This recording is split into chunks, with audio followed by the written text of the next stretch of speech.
समाज पार्टी और Buddhist research centre के संस्थापक बहुजन हित सरकार महिलाओं के लिए बाल हत्या इस मुद्दे के खिलाफ आवाज उठाने वाली विधवा विवाह का पूर्ण समर्थक राष्ट्र माता सावित्री, संविधान माता, जनता सोशल। क्या कहेंगे आज के विषय पर? आज तो पूरे देश में उस मसीहा का जन्म दिवस मनाया जा रहा है जिन्होंने इस देश के दबे कुचले लोगों में राजनीतिक चेतना पैदा की, सामाजिक परिवर्तन एवं आर्थिक मुक्ति का आंदोलन चला करके वे लोग जिनको राजनीति से दूर रखा गया था उनमें राजनीतिक सोच और लालच पैदा करने का काम कि वे सत्ता तक आएँ, सत्ता के बगैर कुछ भी होने वाला नहीं है।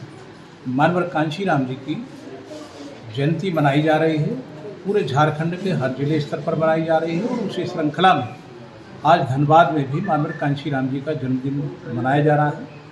उनके जीवन संघर्ष और उनके आदर्शों की यहाँ चर्चा होगी और लोगों को उनके विचारों, उनके संघर्ष और उनकी जो चाहत थी कि इस देश में संविधान का इकबाल हो, इसके लिए यहाँ पर आज एक कार्यक्रम मनाया जा रहा है और उसी खुशी में हमारे सारे लोग, पूरे धनबाद जिले के संगठन के लोग और हमारी माताएं और बहनें यहाँ इकट्ठी हुई हैं कि हम उनके जन्मदिवस पर उस मसीहा को सत सत नमन करें और इसके साथ साथ पूरे झारखंड और पूरे देश के उन लोगों को जो मानवर कांशीराम जी की विचारधारा के अनुयायी हैं, उन सारे लोगों को शुभकामनाएं दें। उसी श्रृंखला में आज यहाँ का जन्मदिवस का कार्यक्रम मनाया जा रहा है। जी, अभी राजनीतिक उठापटक पर क्या कहेंगे? क्योंकि मायावती जी का स्टैंड है कि अपने दम पर चुनाव लड़ा जाए, क्योंकि दोनों ही गठबंधन से वो परे अपना राजनीति करने पे तुले हुई हैं। क्या कहेंगे इस विषय पर? गठबंधन और समझौता का कोई मतलब नहीं होता है। हमारी विचारधारा अलग है, हमारी सोच अलग है और बहुजन समाज पार्टी क्षेत्रीय पार्टी नहीं, बहुजन समाज पार्टी राष्ट्रीय स्तर की पार्टी है। पूरे देश में एक तरफ सांपनाथ है और एक तरफ नागनाथ है।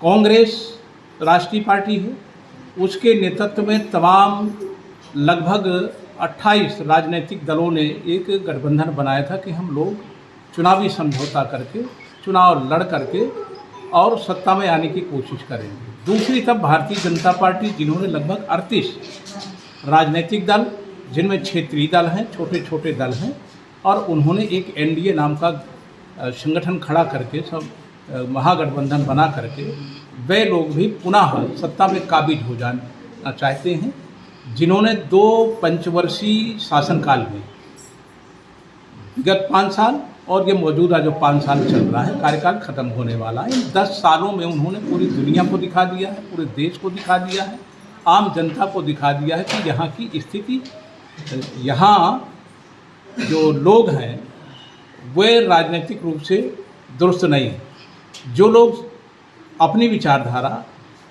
के आधार पर राजनीति कर रहे हैं, उन लोगों का गिरोह बना करके फिर से इस देश की जनता को मूर्ख बनाना चाहते हैं, जो नहीं चलेगा।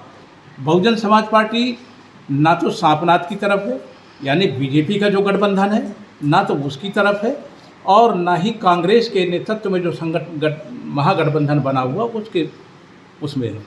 क्योंकि इंडिया गठबंधन के बारे में ज़्यादा सुझाव दे रहे हैं लोग, और इंडिया गठबंधन में जितने भी क्षेत्रीय दल हैं उनका अस्तित्व संपूर्ण देश में नहीं है। बहुजन समाज पार्टी राष्ट्रीय स्तर की पार्टी है। देश का कोई राज्य ऐसा नहीं है जहां बहुजन समाज पार्टी के समर्थक न हो, बहुजन समाज पार्टी का वोट बैंक न हो। लेकिन जैसे कांग्रेस के साथ मिलकर के चुनाव लड़ने वाले लोग हैं, जैसे टीएमसी है, पश्चिम बंगाल के अलावा देश के किसी हिस्से में नहीं। समाजवादी पार्टी यूपी के अलावा देश के किसी भी राज्य में नहीं है, अर्थात शून्य है। जेएमएम झारखंड को छोड़ करके पूरे देश के किसी भी राज्य में नहीं है, बिल्कुल शून्य है। तो इस तरह के लोगों का ये गठबंधन है और उसमें भी उठा पटक है। इन चालबाजियों से देश के जनता को सावधान होना चाहिए और पूरी दमदारी के साथ बहुजन समाज पार्टी जहां देश के अन्य हिस्सों में चुनाव लड़ रही है, वहीं इस राज्य की 14 लोकसभा क्षेत्रों से अपने दम और अपने बलबूते पर बहुजन समाज पार्टी हर सीट पर चुनाव लड़ेगी। आपने देखा होगा कि लगभग 2 पंचवर्षीय या 3 बार लोकसभा में भारतीय जनता पार्टी यहाँ धनबाद से जीती है, ये मालूम है आपको। लेकिन ऐसा शख्स जो जीत के जाता रहा जिसका जनता से कोई सरोकार नहीं रहा। यहाँ कोयला माफिया, बालू माफिया, पत्थर माफिया, जो कमज़ोर टाइप के लोग हैं, उनकी ज़मीनों को हड़पने वाले लोगों का एक बहुत बड़ा रैकेट चल रहा है। और उस रैकेट का संरक्षण एक तरफ तो प्रशासन कर रहा है और दूसरे प्रति जो जनप्रतिनिधि कहलाते हैं अपने आप को, जो जनता इस विश्वास के साथ जिताती है कि हमारी दुख और तकलीफ़ों में साथ देंगे, हमारी मुसीबतों को सदन में रखेंगे। और ये दुर्भाग्य है धनबाद का कि जो यहाँ से जीत करके गए, जो यहाँ से जनप्रतिनिधि जीत करके गए, वो मौन धारण किए सदन में रहें। आज तक जनता के हित में कोई सवालात वहाँ नहीं खड़ा किया। तो इसलिए बहुजन समाज पार्टी ऐसी कोशिश करेगी, ना एनडीए गठबंधन और ना इंडी गठबंधन, इन दोनों से हट करके बहुजन समाज पार्टी ये इस धनबाद क्षेत्र की जो जनता है, दुखी है, पीड़ित है, परेशान हाल है, उनके हितों की रक्षा के लिए, उनके अधिकारों की रक्षा के लिए, चाहे वो मानवीय अधिकार हो या संवैधानिक अधिकार हो या प्राकृतिक अधिकार, इन अधिकारों के संरक्षण के लिए और उन लोगों ने जिन्होंने हड़पा है, जिन्होंने तबाह किया, जिन्होंने बर्बाद किया, उनके खिलाफ आवाज़ उठाने के लिए और उनका मुकाबला करने के लिए बहुजन समाज पार्टी पूरी ताकत के साथ यहाँ चुनाव लड़ेगी।